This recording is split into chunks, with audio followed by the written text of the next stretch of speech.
Okay guys, so quick video on Ricky Gervais, the poster boy of atheism. Now there's a reason I say this. I've been seeing some of his stuff, especially on atheism and on religion, etc. And to be very honest, the guy does not know what he's talking about, right? He doesn't know anything about religion, it seems like. He doesn't know much about philosophy. He doesn't even seem to know anything about atheism itself. He's just simply being propped up by the atheists to represent, right? And to put the message out there, which he's not doing a good job of either. Now I'm going to share a clip with you here. I'm going to sort of dissect it and break it down and give you my thoughts as we go through the clip. Watch it, let me know your thoughts in the comment section below. Make sure to share the video, make sure to subscribe, click the notification bell, and until next time, take care. About this tweet about you going to hell. Yeah. I know that you're an atheist, correct? Yeah. Okay. People have been debating. He does not look too happy being asked that question right now. Maybe he saw Colbert's debate with Lawrence Krauss before this, but he doesn't look comfortable. He really doesn't look comfortable. That's the devil waiting for you in hell, by the way. Would you want to debate the existence of God? Okay. So Ricky Gervais why is there something instead of nothing?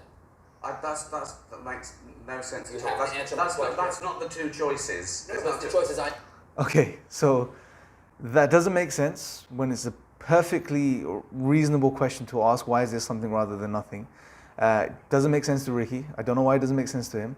And then he asserts that those are not the only two choices. Now I wonder what's going on inside his head. Maybe there's a third choice. Maybe there is a something nothing that he wants to assert here. I don't know, we may find out. Let's see. I'm the host. Well, I don't... You want to concede the debate? Why is there something instead of nothing? Hold on. Yes. What do you mean out of nothing? What do you Why is there something confused. instead of why is there nothing? Why does the universe exist at all? It's a very simple question. But I think what he's doing, I don't think he's really confused there. I think he's just trying to buy time so he can gather his thoughts together. Although which he doesn't do well anyway, which unfolds in the next couple of minutes. Is there something? But surely the big question is not why, but how? Well, why? Okay, so now he's trying to shift the discussion from the why to the how. When it comes to the universe, I believe that's what Stefan is referring to. When it comes to, things that are created, things that exist, it's perfectly plausible to ask the why question, as well as the how question, but the why question is very natural. Us being rational human beings, it's a mark of a rational mind to ask why. He's just trying to completely dismiss this here because he doesn't want to get into that discussion.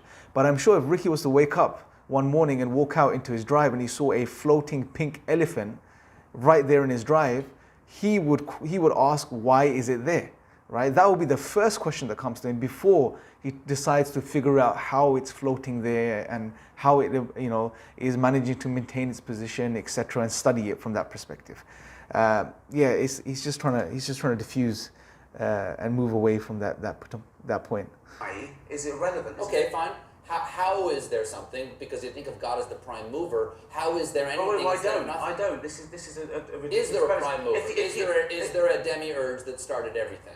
Well, outside science and nature, I don't believe so. Because the other thing is... Okay, so here he's alluding to, although he's not saying it clearly, but it seems like he's alluding to this idea of scientism, which is, if it's not explained via science or understood by science, then I do not believe in it.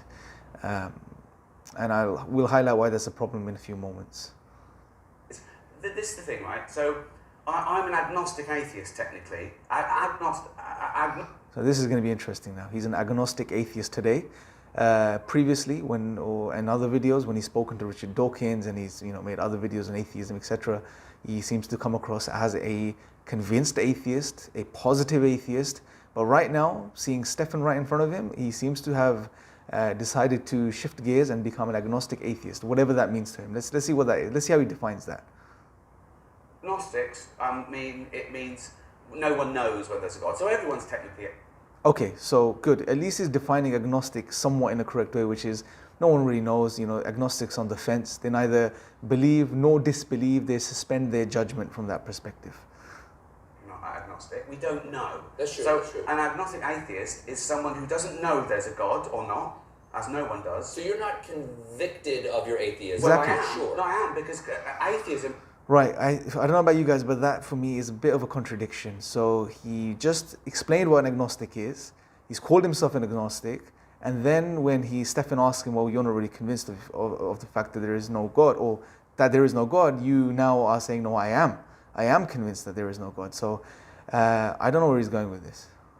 Is only rejecting the claim that there is a God. Atheism isn't a belief system.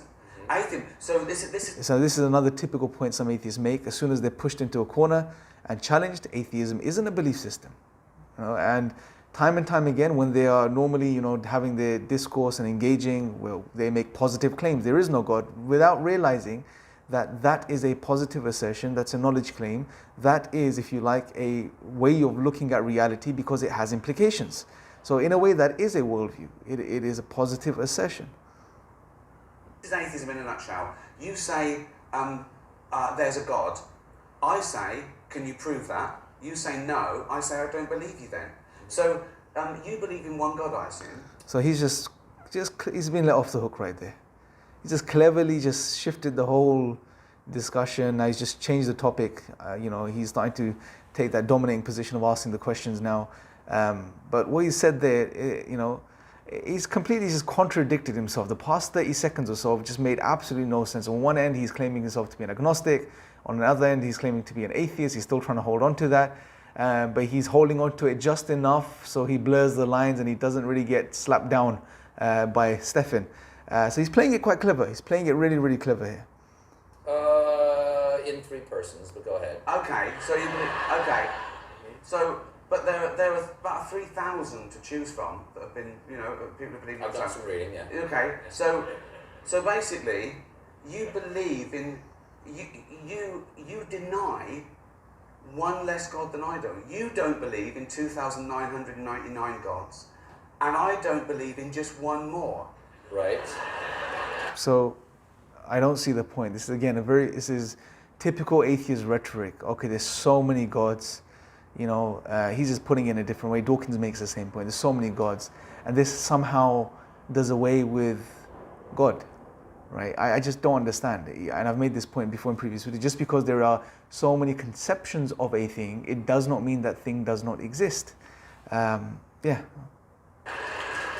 Do you ever have a feeling of great gratitude for existence?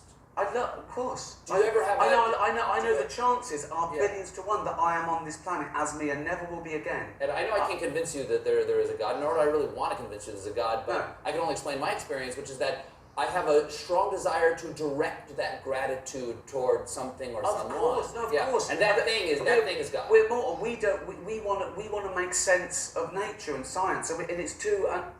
So here's the thing. He obviously, in my video I did on gratitude a few days ago, again, atheists can't help but be grateful, but who are they being grateful to? That's the first point to think about. Secondly, Ricky Gervais, he actually appreciates the beauty of the universe. In his Richard Dawkins interview, he acknowledges that it's magical, it's amazing. And it blows his mind, yet he can't make the simple logical connection there and say, well, if we live in such a wonderful, magnificent universe, which is designed and it's ordered in such a precise way, which allows for life to exist, especially intelligent life like us, and all of the factors that are necessary for that to happen, then can't you just make the logical step there and say that there must be a creator, or at least entertain the idea? It's something that he should really think about. And furthermore, the everything in the universe he's still very into something smaller than that. flustered. But you don't know that. Well, you're just believing Stephen Hawking, and that's a matter of faith in his Yeah, ability. Brilliant point. Now, here's the thing.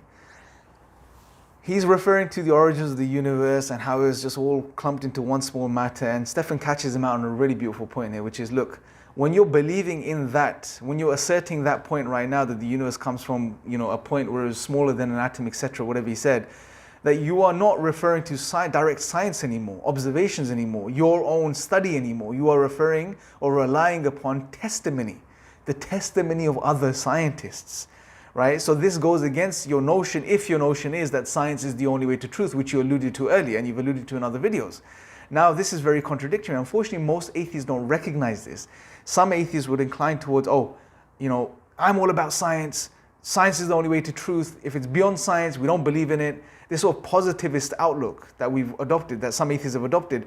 However, when most of the claims that they believe in regarding science are based on the testimony of scientists, they haven't gone and conducted those experiments themselves. And this is exactly what Stefan is pointing out to Ricky. Yes. You don't know it yourself. You're accepting that because someone told you. Yeah, Exactly. Well, but science is constantly proved all the time. You see, if we take... So I think we leave it at that. I think that's sufficient. Let me know your thoughts below. And like I said, earlier, Ricky Gervais, he's obviously very confused. He doesn't know much about religion. He doesn't know much about philosophy. He doesn't seem to know much about atheism either, or what an agnostic is. He's just the poster boy for atheism.